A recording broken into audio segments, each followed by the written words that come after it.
The Alsayins Strike. Around 13.721 billion years after the creation of the Materium, the sinner played the wrong note, and the Alsayins appeared in their starships at the outskirts of heaven. Blaze then left, uncontactable by the three who knew of him. In order to breed, the Alsayins had to let their brood eat the brains of an elvenoid, animal, or alien. Due to historical reasons, they evolved to prefer the elvenoid sometime before there were elvenoids, and take over its internal functioning. The Alsayins set up an empire that covered much of heaven and enslaved many Nephilim, though they were kept far away from Persh, and they disdained the Fortusian Everchange. Through strange and arcane rituals, they discovered the Tellurian domain. Soon they colonized it and converted many a planet into a Nephilim breeding corridor. At this time, the Materium was free of the influence of the gods, and its inhabitants were weak due to the Kuda's civil war. The Alsayins set up a beachhead for the Materium at the planet that would be known as Cristo. This planet, through the Vril, was made to be 306,000 miles in circumference, to have 3 suns, and still be able to sustain and support life.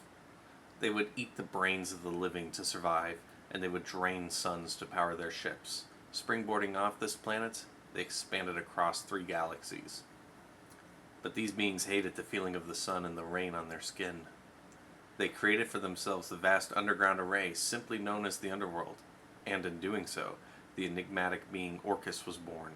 Orcus, Lord of the Underworld, who captures those who dare say his name more than 3 times, whose creations and followers have long since lost their mind. Orcus is the madness and banality of life, of the struggle for existence. It is he who sustains the Underworld. Now, the Alsayins were in conflict with the gods, with the Kuda, with the aliens, and the Nephilim. The latter 2 they loved to make slaves of. It is said that at the end of time, they will blink out of existence, traveling back in time to the very moment they appeared. Jumala ordered isolation, making it so the gods would not interfere in their loss of land and kin, but instead focused on developing their own power. The Kuda and Alsayins developed a tense understanding. The Kuda recoiled from the Alsayins, but the Alsayins kept to their 3 galaxies. Besides, the Kuda were busy with their civil war. Hence, alienologists and divine apologists state that the Alsayin and the Kuda had a de facto alliance. Whether this prolonged the Kuda civil war or helped prevent the end of their race is still up for debate. Admittedly, though, very few, even in the Arcanus, are knowledgeable enough to have such a debate.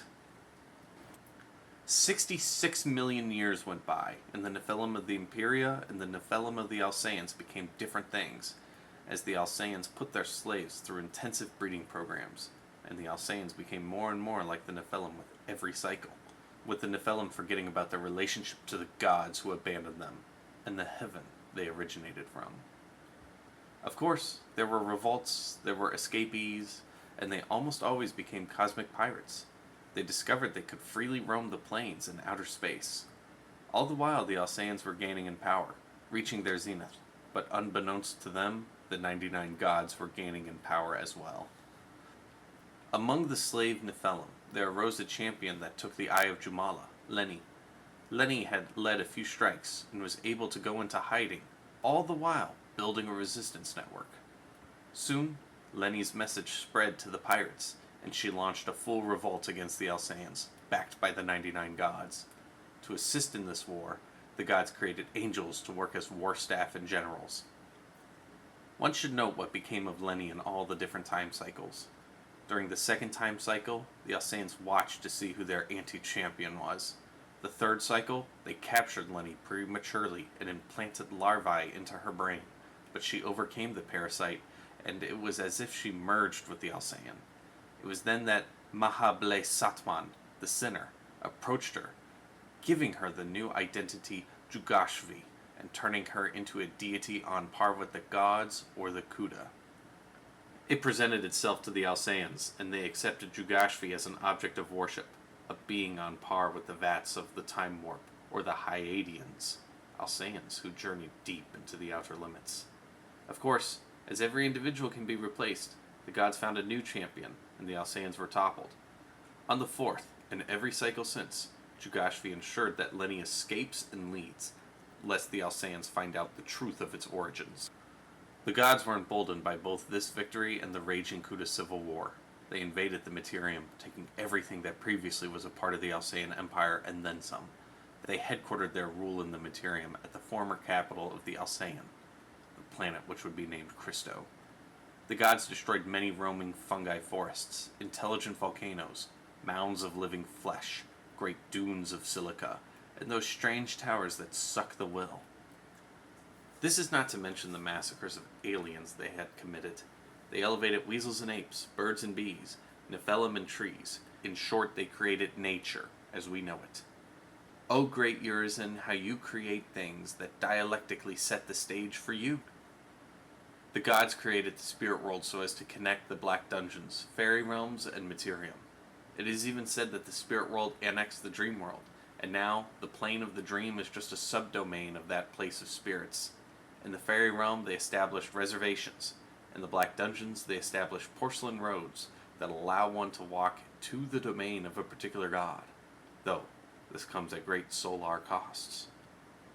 Though the gods did not take the universe, they conquered many a star. Why weak dies? The technology and guns of the aliens was apparently no match for the magic and swords of the Nephilim. The gods became the masters of the universe, or at least the three galaxies. The Satya Yuga, what we now call the First Age, had begun. At the same time, the Kuta had almost fulfilled their goal of eradicating their hateful brethren. They would have succeeded in destroying the halls of Zarnwa, but perhaps they should have focused on shoring up their borders. When the gods finally did come, the Kuta and the aliens fired every gun, sent every tank, dropped every bomb, and flew every drone, but it was all in vain, for the divinities of the gods, who replaced concrete with clay, bugs with birds, dinosaurs with weasels, and fungi with trees, were unstoppable. In short, the gods created nature, and from nature came more nature, such as the sapient species known as the Skookums, Sasquatches, and Chupacabras. They buried their spaceships, they buried their buildings, and in turn, they buried the halls on the planets the Nephilim conquered for themselves.